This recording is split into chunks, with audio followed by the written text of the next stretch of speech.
This week's podcast is recorded whilst walking on a pilgrimage. And so I just wanted to give you a little heads up that the sound quality isn't as good as it is when I'm at home and I'm doing it in my studio setup. There's a lot of microphones knocking and wind and things like that. So I just wanted to let you know, turn it down a bit or just be patient. But yeah, managed to make a podcast on my phone, which I didn't think was possible, and get it out to you. Well, I'm saying this now, hoping that that's going to happen. So if you're hearing this, I managed it. So I'm hoping that you do get to hear it, and I do manage it. And this will be the first time I've managed to do a podcast on my phone. Hopefully, I've learned how to do it, and then that means I can send you a podcast from Boomtown for this week, and then from the 16th century. Have you ever had a podcast from the 16th century? No, well, you will be next week. All will be revealed as that comes to pass. But for now, I hope you enjoy this extra special pilgrimage stroke Boomtown podcast.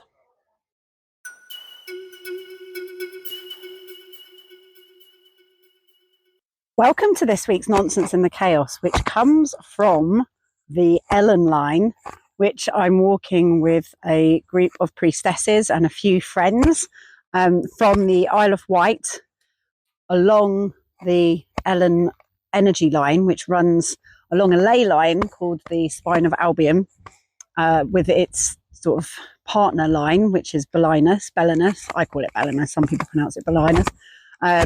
Belinus is a sun god, and Elen is the goddess of the ways. They're Celtic gods. And these energy lines, which you dowse for to find, run all the way up from the Isle of Wight to the top of Scotland. But we're going to walk along the Elen line, along the Itchen River, up to Winchester, where we're going to peel off and walk to Boomtown Festival. And we're going to be part of the opening ceremony there. So I am here on the road, in the field, in fact, there's a better pun. I'm in the field with the priestesses and some friends, and we are going to record this podcast whilst walking.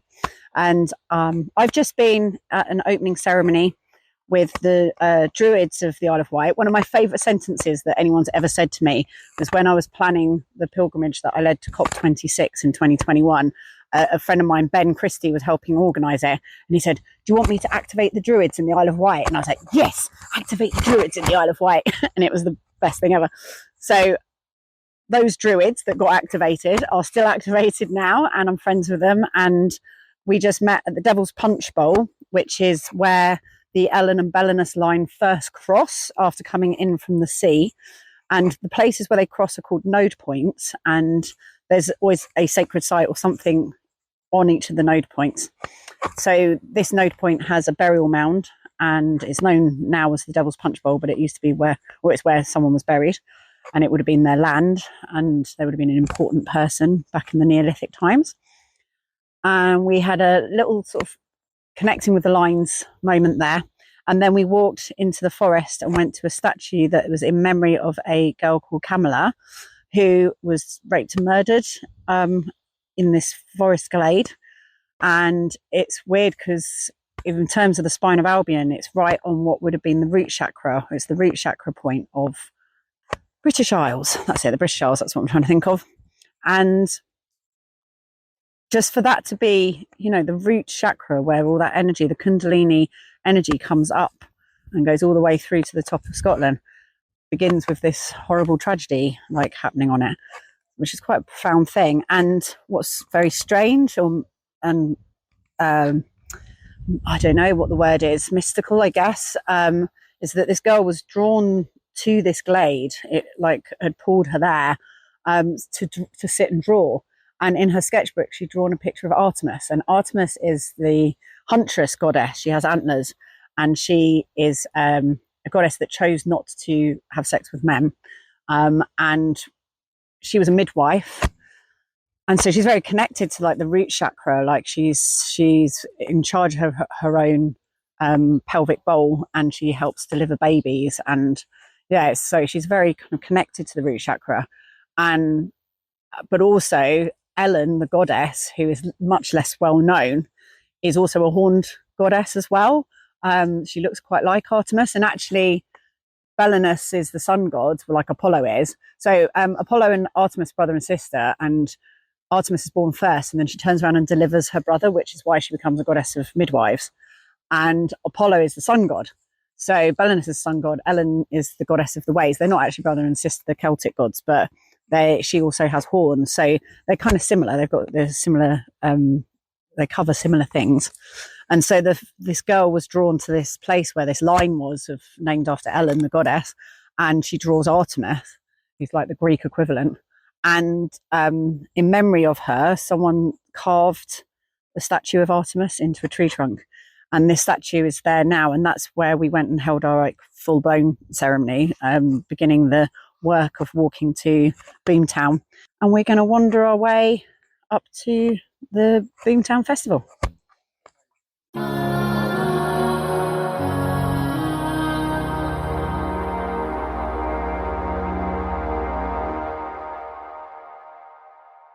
So I wanted to ask you, how did you come into knowing about Druidism? Because you were here, right? You were living here. Yeah, I lived on the island. So what brought you to it? Me and a friend used to talk about what druids would do. What did they do?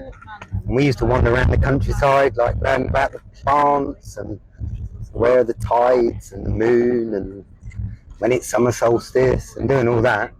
And then we just thought, are we druids then? Because we do stuff like druids would do. In our world that we imagine, that's what druids did.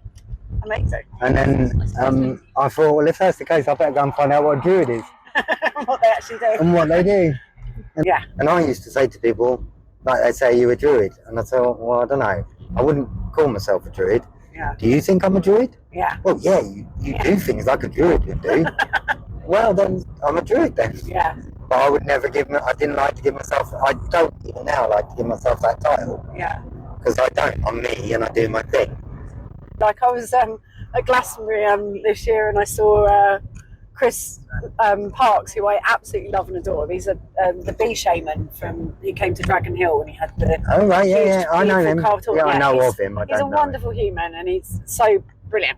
And I'd just been to see Cosmo Sheldrake play at Glastonbury, and I was like, I just saw Cosmo Sheldrake play, and he goes, oh, isn't he really pretentious? And I was like, aren't we all? Like, you're a bloody beekeeper with a giant horn. And that's what's so funny, isn't it? It's so funny. It's like, aren't we all working with our egos? Exactly. As much as we don't think we are, we are. But actually, ego's what drives us. Yeah. Also, ego's not necessarily a bad thing. No. Like, it's the avatar that we've been put on this earth in, and like we need to feed it and look after it. And that's why, like, having jobs and trying to earn livings and things like that, like the universe is trying to lead you towards your higher purpose, and the best way for you to learn your higher purpose might be for you to be homeless and starving, but that's not what your avatar wants. Your avatar's like, I quit, I'm warm and being fed. A roof over my head. So actually it's a relationship. This is what the lover card is that I pulled for the ceremony. It's like, it's the relationship between the two.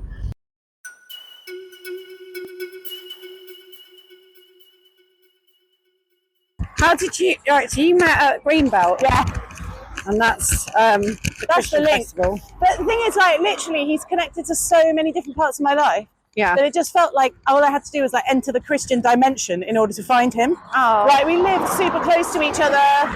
Like, all the things that I'd been meaning to check out in the church in Bristol, he's like connected to. His best friend runs one of the projects I was like about to contact. You know what I mean? Yeah. And it was like, yeah, he was just hiding inside of Christianity, just like tucked away in there. Oh. But a lot of the time, you find them, isn't it? yeah, because you were born again, right? Yeah, I was born again Christian. When did you get born again? When I was 11. Oh, So I was walking along the street in Colchester, and I saw someone from Kentwell from the Tudor reenactment. He had quite pink eyes, and so I had this whole thing that he was like a devil worshipper. And I saw him in town, and it kind of freaked me out a little bit, seeing him out of context. right. And then it just made me start thinking about Christianity generally, and then I had this whole like proper lived experience of being nailed to a cross Whoa. and being pulled up and looking down at all these people. When you say lived experience, you were actually nailed to a cross? No. No, like I physically, you know, you imagine something so big, your body's flinching from the I was feeling like, of it. you're a bit young to go to Pleasure Garden or whatever it's called. No, not that kind of nail. Yeah. No, I had this like full-blown image or lived experience of it, physical experience of it, of being nailed to the cross and then being pulled up. Wow. And like the suffocation and everything. Oh, wow. Whilst looking down at a bunch of people who hate me. Oh, no. But I'm doing it for them. Oh, wow. And I just had that total feeling of like, this is for you. Oh, thank you. Silent car. Yeah. Oh, right. Yeah, it's e-car. And then, just like, felt like someone switched on a tap of mineral water at the top of my head. And that my body was full of mud and all this water just like rained through my body. Amazing. And I went home and told my mum. She was like, that sounds like a born again experience to me. She was a born again Christian. Right. But she'd never told me about her faith because she wanted us to find it ourselves. Right. Oh, that's so disciplined of her. Yeah. Yeah. Yeah, we had to ask them. Yeah. Didn't know their politics or anything. They didn't tell us anything. That's so, wow. Good to make that choice and then hold it as well. Yeah. And it helped me all the way through school. Like I felt really, sort of through bullying and things like that. I felt like I was supported and that I had something that kept me strong. Right. Which is what then made me miss that when I was then atheist for ages.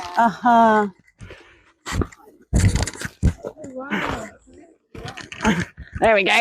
I'm not going to get through. No, I'm good. I was okay. Okay, great. Right. Yeah, you missed that. Well, I became atheist because my dad split up with my mum, went off with my drama teacher. And I had my drama teacher. Oh, no. Yeah. And I had a moment where I asked him, like, so what's going to happen in heaven? Because you're married to mum in the eyes of God. Right. So who are you going to be with in heaven? And I just saw the look on his face and it was just this realization that, like, it works till it doesn't work for you and then you make it work for you and that it's like not true basically. And then I was like, oh, so not only have I now lost my family but I've also lost my like eternal paradise. Thanks, Dad. Sucks. And then it was still like a trace of it there, and then I went to university and studied English literature, and one of my lecturers in where's that? Nottingham Trent. Nottingham Trent. And one of my lecturers said, oh, you know, like, I'm believing in God, and the whole room laughed. Yeah. And I just had this moment of like, God.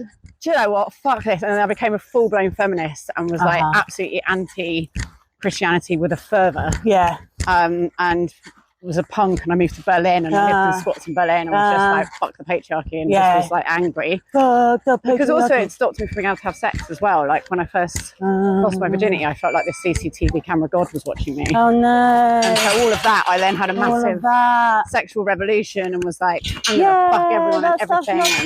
And, be free. Be free. But then after a long time, like 15 years or something, I just was like, do you know what? There are things from that I miss. Yeah. And I say this term all the time, but I think we do it all the time, throwing the baby out with the bathwater. I just like, actually, there were things within being religious that were really useful. Oh yeah, like what? Well, having something bigger than you. Yeah. Bigger versions of yourself, being bigger, just the biggerness of it all. Yeah, like the world is a bit shit without metaphysics. Yeah, absolutely. Well, and the way I see it is it's the art department. Right, so, like, exactly. I know more about science since I've let spirituality back in than when I was an atheist. Right. Even though I was like, no, it's all about science, that's all I care about. I couldn't have told you anything about the stars or their movements. Right. I didn't know which side of the planet the moon came up from. Right. I didn't even really know when the sun came up, really. Right. I didn't know it, and like it's history as well. So like knowing the zodiac and knowing these Greek legends. Yeah, exactly. You know, I know all this history now. Yeah.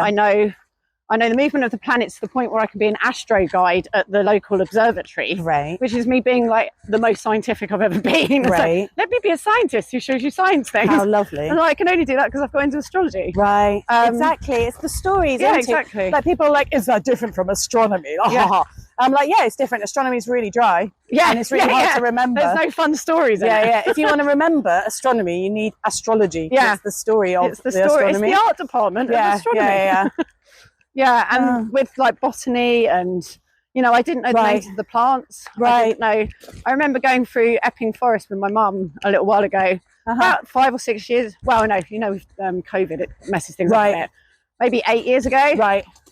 And just going, do you know what the different trees are? And she said, well, yeah, I was a girl guide.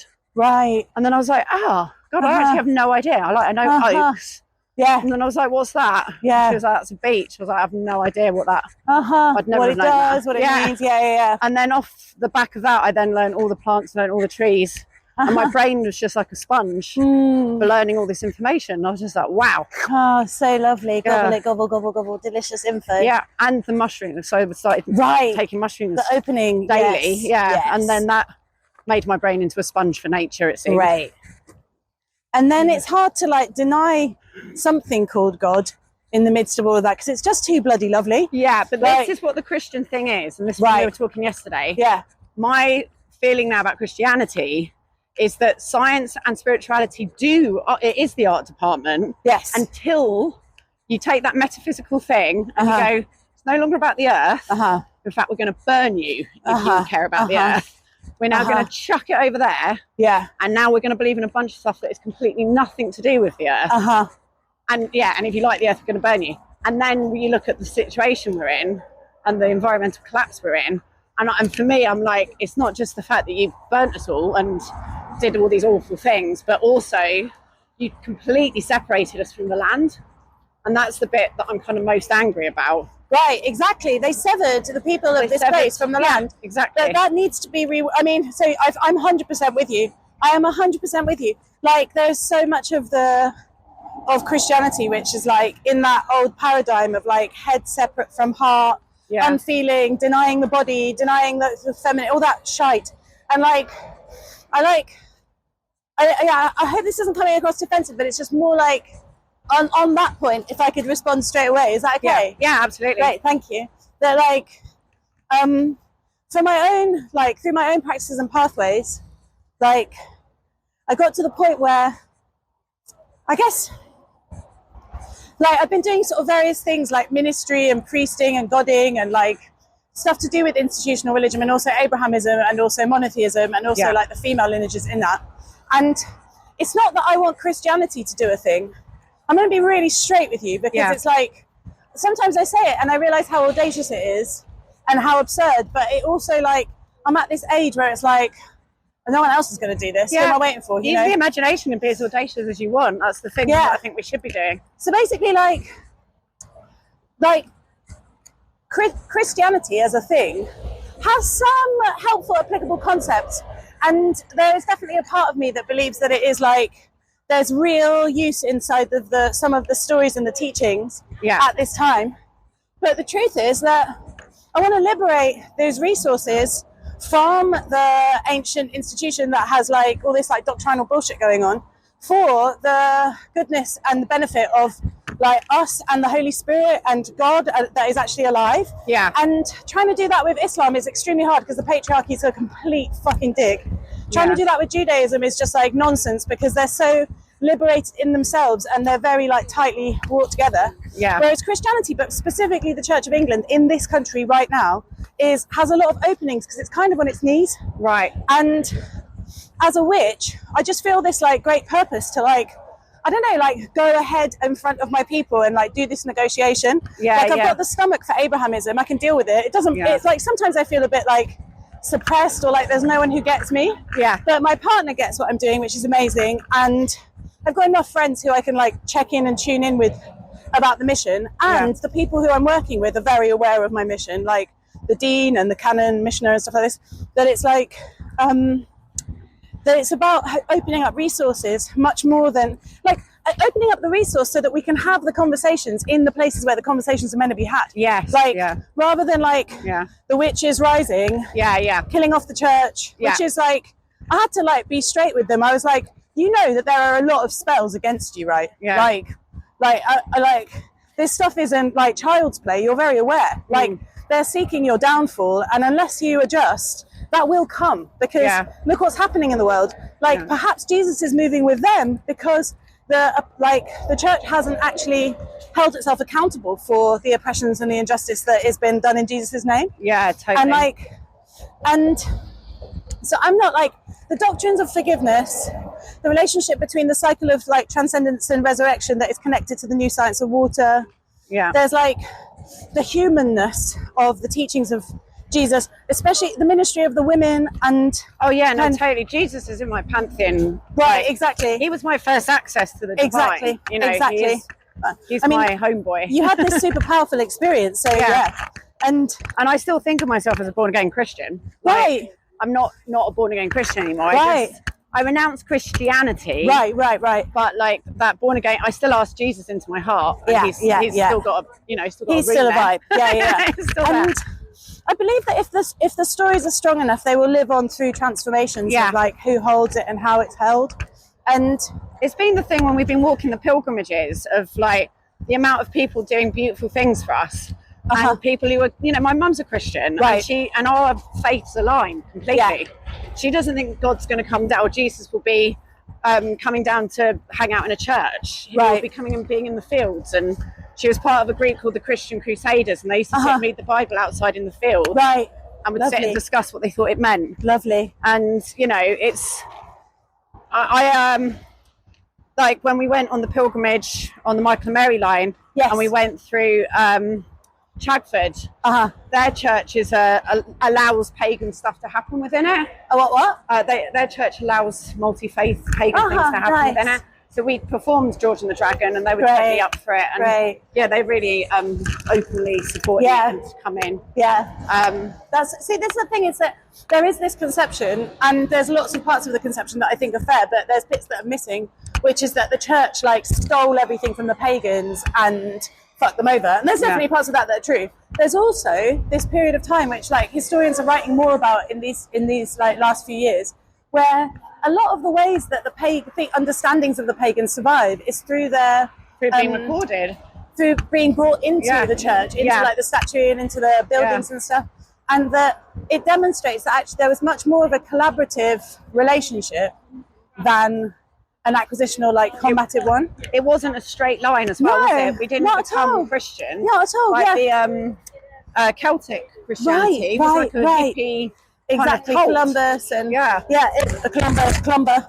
And so that's it. And like all of these different histories of like people in these times, like one of the things I've learned through ancestral work in other kind of spaces is that if you deny the honor that the good ancestors deserve, if you don't honor them, you're fucked. And the land isn't on your side, and the story isn't on your side. Like, you need to, and that's what I can see happening a lot in the new paradigm, is that people are like trying to build these new churches, new temples, or new mutual aid networks, this kind of thing, without any homage being paid to like the 1,000-odd years of like blood and bones Christianity inside his lands. Yeah. And that's like, and the sacred spaces and the sacred texts and the worship and the ceremony and all the things that have happened. And just at some like really basic level, I think that I have this thing with me where I'm just like, I'm not going to let the patriarchy fuck everything over. Like, if these guys are in charge of these buildings and we need them, then let's fucking go and get them. Like, there's lots of things that it will take. Thank you. Shouting, you were like, what is it? Oh, wire, tripwire. Is there someone behind? No, they're all up ahead, aren't they? No, we're in front now. Oh, yeah, we're in front, so we'll wait. We'll wait for Scarlett and Holly. Yeah. They're behind. And Fran. Defo. Yeah, they're all behind. River's nice. So this is the River Itchen. So the Elen line runs along this river, and it's the cleanest river in the UK. Wow. And it's stunning and it's beautiful, but there is an element of like, it's posh people land. Oh, is it? And so they get to have a really nice clean river.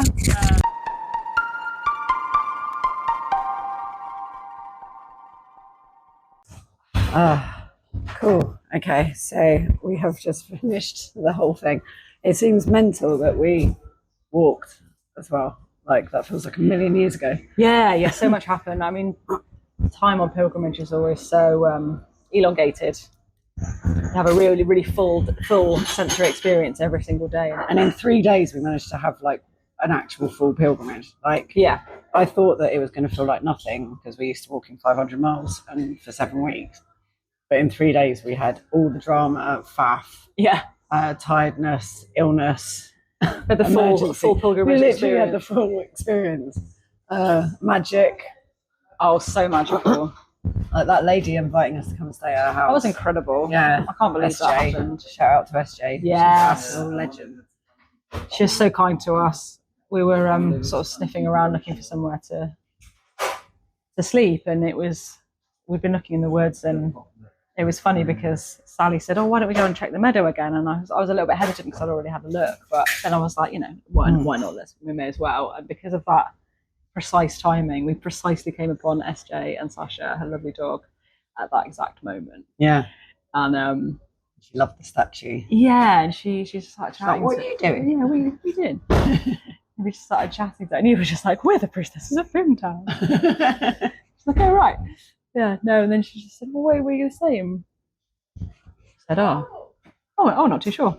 We're about to camp on this playground, and she said, "Oh, should I come back to my house?" So good. What? Really? She's like, "Yeah, come on back." Like hummus, like a dip. And she then made what us did you all say a to her hot boyfriend? chocolate. But she was on the phone. Yeah, she rang her boyfriend, and I thought she was like, "I'm going to bring some people back, darling." She was like, "Yeah, I've just met some priestesses in the meadow, so I won't be in touch for the rest of the evening." I'm busy. I'm busy being It was so fabulous. lovely. Like she was one of those people that like instantly sat down next to you and like touched Very warm. arms. Yeah, really Very warm. warm. Like it was like we were best friends immediately. Yeah. Oh, It was yeah. So lovely. Because she'd just come back from a festival herself, a yoga festival. Yoga fest. And she had a tarot reading. Yeah. She had a tarot reading that said she was going to meet some travellers and something about a boat. Yes. And obviously we'd just come on the ferry. Yeah. So it was a very... It was so funny. Your friend that we met at Boomtown, who lived in the where was it? You lived in Bristol. Oh yeah, Nat's up in the yard arts. Yeah, and she said that there was loads of beef on the Instagram on Boomtown because it had the Sark ferry. Yeah. And it was like, yeah, I live in Sark, so I got the ferry from Sark. I found the reel and I went through and corrected everybody. And then, everybody did who you? commented. Did you go I through said, it? Yeah. I was like, she lives in Sark. She lives in Sark. She's journeying to the Isle of Wight. It's okay. Calm down. Oh, what the hell? That was really funny. Oh, good. I'm glad you did that. Thanks for doing that. That was really funny. Yeah. One person just said Sark mentioned in block capitals, so I didn't correct them because I mean they weren't wrong. Yeah, Sark was mentioned. Brilliant. Ah, cool. Food here. Yes, please. Thank you. Cool. I don't remember where we were at, but We were talking about SJ. oh yeah, and the And pilgrimage. the magical time we had. At SJ. What was your highlights of the walking? I really enjoyed that synchronicity and that magical moment of meeting SJ and just being taken in and being shown such kindness.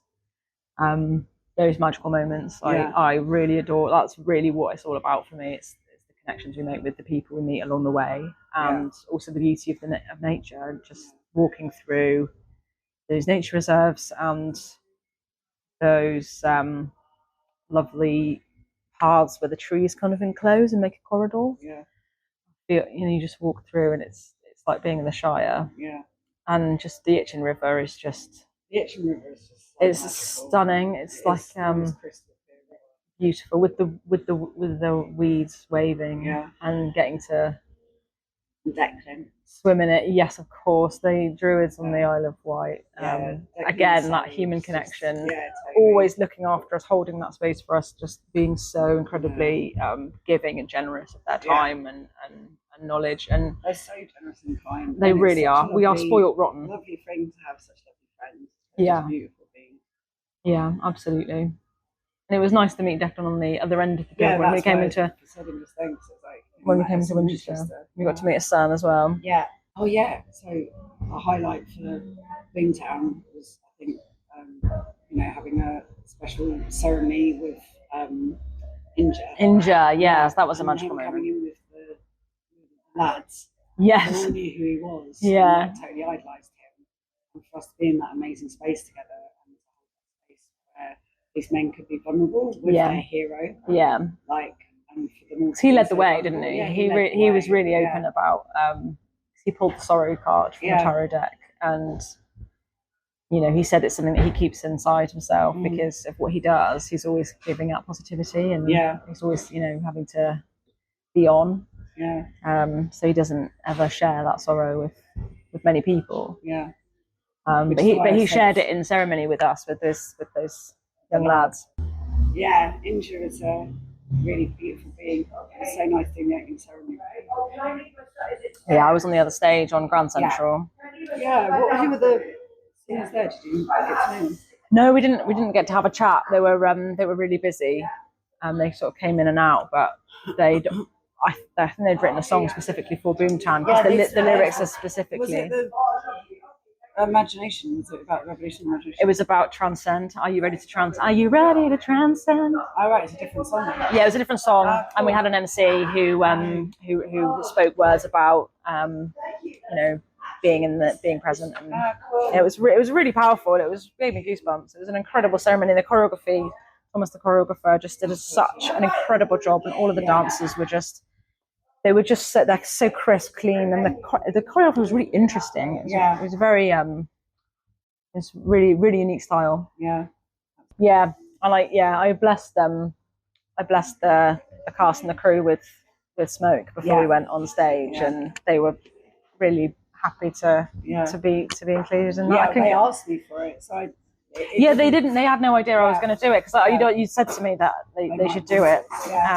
So I just went. Did you know that I blessed the herbs with Amy and Maya, who are the festival organisers? Oh wow! Yeah, so they had the bowl of herbs the incense that we used on the coals at the front. Yeah, and we had a pot that's a Boomtown ash pot, and they putting the ashes in. It's got the Boomtown symbol on the top. Oh wow! And they're keeping the ashes on all of the sacred fires and things that happen each year. A bit like the children's fire, where you put the ash into the next fire. And so they're keeping the ashes to then put into the fire each year. Oh wow! So they kept the ashes from us burning incense. But they had just a little bit of ash in that from blessing the land. They had done land blessing earlier in the year. And I was like, well, if you tip that out for now, we can put the mix back in, the incense mix in there. Because I needed a vessel to put it all in, so we weren't in the little glass jars that it came in. So we poured them all into this bowl, and I used that when I went out and put it on the discs and burned them out the front. But we had it in this bowl, in the Boomtown bowl, and we all blessed it, and we all whispered into it our blessings for the festival. Lovely. What our wishes and intentions were for what we wanted everyone to get out of it. And what did you say? I mean, it's all the stuff that the festival's about, like all the stuff that was in the ceremony. But yeah, just that we thought that we want to hold that space for people to discover and explore and play, and just go on adventures, but also for them to find themselves and to find a path through life that's more inspiring for them. Yeah. It just feels so special to be holding this space for these youngsters. Like a fraction of them get it, but some of them are getting it. Yeah, definitely. I think we're definitely planting seeds. The crowd, that was so beautiful on the closing ceremony. We were squeezing all the way through this ridiculous, the most massive crowd. And we were squeezing our way through it to get to the top so we could get a good view. And we bump into the kids that had been to see the show during the day, been into our coven space, into our temple. And they were glowing. Aww. They were literally glowing. And they were just like, thank you so much. Like, it meant so much to us what you said. And I just said, it's all true, And the girl just took my hand. She goes, I know I'm really young, but I totally get it. I know that it's true. And I was just like, oh my God, this is amazing. We're teaching enlightenment. I think even if you would like the words, if this is the first time you're hearing sort of words like that, it might be a little bit inaccessible to begin with. They but were the ones that were in the room. They were the ones that asked about the fool. I think what people take away from it is how it makes them feel. Yeah, absolutely. Yeah. And I think we really, thank you. We really helped. Thank you. We really changed people's energy because they'd come in from this crazy festival that was absolute mayhem. Yeah. And they came into our space and it was just really quiet and still, and they could be present for a moment before then going back out.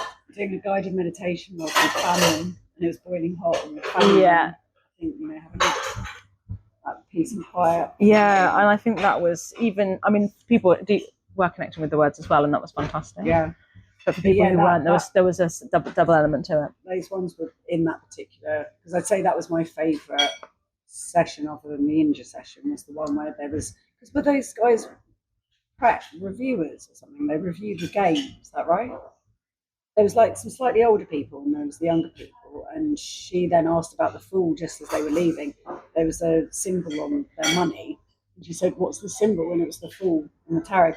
The guy with the yew tree rune painted on his head. No, I think it might have been when you weren't there because you were heat strokes. Yeah, I had to take some time out because it was so hot. Older guys who were playing the game, and then a younger group. I see. And did the usual thing, and it was kind of, I think it was obviously one of the last ones because you weren't feeling well.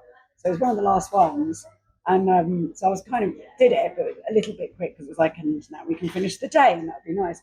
But she'd already asked about the symbol, and I was like, "Oh, you come to my place, I'll tell you all about that." But because I'd done a slightly shorter version, I hadn't gone into the yin yang and the infinity symbol. Which we'd already done one before as well, where we just sort of chopped it down a bit, basically did the meditation, did a bit of the chat, and then tied it up.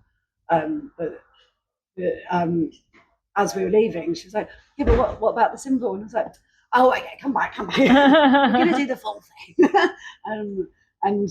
But I actually went into it in even more detail than I had been before. So I was really talking about the fool and the fool's leap and the inner and outer world, but then Cain and Abel, which we hadn't really done so much of. No, of course. That was more like a twin thing, wasn't it, from last year? Yeah, which definitely feeds into what we were doing this year. So I went into more detail, and then the older guys that do it, who were there, who were following the story, apparently kind of review the story, like they write up about it into an article or something. And as he was leaving, he went, "Oh, thank you, that went very Jungian." Right, thank you. So I think they enjoyed it too. But obviously it seemed like they've heard this stuff before. But yeah, it was nice. And so these kids got like the full whammy stuff. And it was, yeah, it was just so nice to see how much they were glowing. It was just like, I think even just getting to Boomtown, like if you're already wanting to explore a different type of reality, because Boomtown is out. It's another dimension, isn't it? Yeah, it's another dimension. It's another dimension. Everyone's so friendly, and anything can happen. Expect the unexpected. Yeah, it's my favourite. That is my spirituality. Like my spirituality is creativity, and that's the temple of creativity. That is. They do such a phenomenal job in the temple. Yeah, that Jonathan Kay's told us about. And we're in this land temple, and it's the discordianism, the mayhem of all these interconnections, like coming together. They're all just synchronicity, and it's really, really amazing how many things are tied up together in Boomtown. How many strings go into it? It's a really rich. Yeah.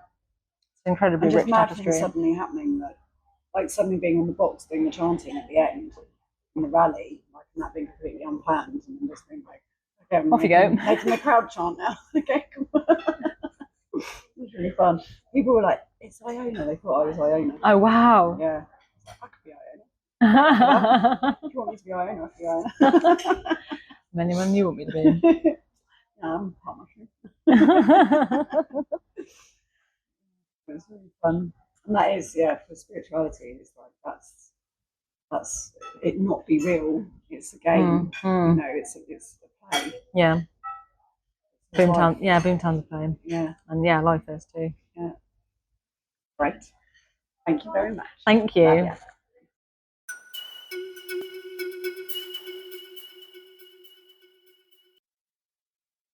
So that was the podcast for the pilgrimage and for the end of Boomtown. I had really wanted to also interview Grace and Holly. In fact, I did interview Holly at SJ's house, but unfortunately the microphones weren't switched on. And it was a shame because it was a really interesting conversation about how she's about to start training to become a death doula, which is really exciting. It's something I've always been interested in doing as well. We had a really interesting conversation about death, and I had lots of wonderful conversations with Grace as well. And that is the nature of pilgrimage, that walking along beside each other rather than facing each other like across a table in a pub, or just talking facing someone, is actually quite a threatening thing in an animalistic way, to be looking in each other's faces when you talk. Whereas when you walk alongside each other, it's easier for conversation to flow. And you might have noticed this from sitting in a car and riding with a loved one, and how the conversation flows much easier when you're sitting next to each other in a car chatting than it is when you're facing each other. And so walking's a great way to have difficult conversations, or entices and encourages much deeper conversation. And the speed of walking is the speed of meditation. It's like a meditative speed. Walking like slowly, kind of like 2 up to 3 miles an hour, then it puts you into a meditative state. So you can hear from my voice that I obviously had a lot of fun at Boomtown. I actually only went out partying last night. The rest of the time I was being very well behaved. I got a stomach bug on the first day that we got there and was feeling quite ill, and we had to rehearse the opening ceremony, and I was so ill, and I went home, went to my tent afterwards and slept for 17 hours. I was not well at all. But then got up the next day and did the opening ceremony, and it was mind-blowing. Like, that was the most amazing thing I've ever done. It was over too quick. Like, it was, I was up there for 4 minutes. I was in front of tens of thousands of people, and they were cheering, and my God, it was just incredible. And then also was spontaneously and unplannedly pulled into taking part in the end bit of the story as well, where we had like a protest against the politicians and the election that was happening, and we went out to join in with it because that's part of what we were meant to be doing. And then suddenly like this box got pulled up for people to stand on and speak, but I think the people who were meant to be speaking hadn't arrived yet. So Megan asked me to jump up, and I had to get the crowd chanting, and I was getting them to chant, "There is another way." And I really passionately agree and believe that as well. And it's what I'd been saying in the room in the La Luna Coven temple, was that there is another way, that we can change the world and we can change the future. And I was meaning, in the real world. So when I was chanting, like, I really meant it, and it felt really powerful, and everyone was chanting with me. And then I also was then asked to chant, "The mushrooms are coming, the mushrooms are coming." And I'm very much in favour of that too. So yeah, it was brilliant. And I love the bonkersness of it. Like, it's so spontaneous and anything can happen, and you never know what's going to happen, and it's so good. And we had such an amazing time. And yeah, like, an absolute highlight was making our way up the hill for the closing ceremony at the origin stage, and bumping into some young people who'd been into the ceremony, the one that I mentioned with Scarlett, and just, they were glowing. Like, they really stood out from the rest of the crowd, and they totally got it. I said to them, everything I was saying is true. And the girl held my hand. She went, "I absolutely know it was. Like, I fully get what you're saying." And that made me so happy. Like, that's just the best thing ever. And when we were out dancing one night earlier in the weekend, this guy came up to us and was like, "Oh, I came to your room last year," and he had the egg time around his neck that we'd given as the prize for winning the game last year when we were the end room in the game. And he said, "Yeah, my friend was with me, and she was in a really bad place, and coming and seeing you guys was a turning point for her. So thank you so much." And just to be told that is the greatest gift there is.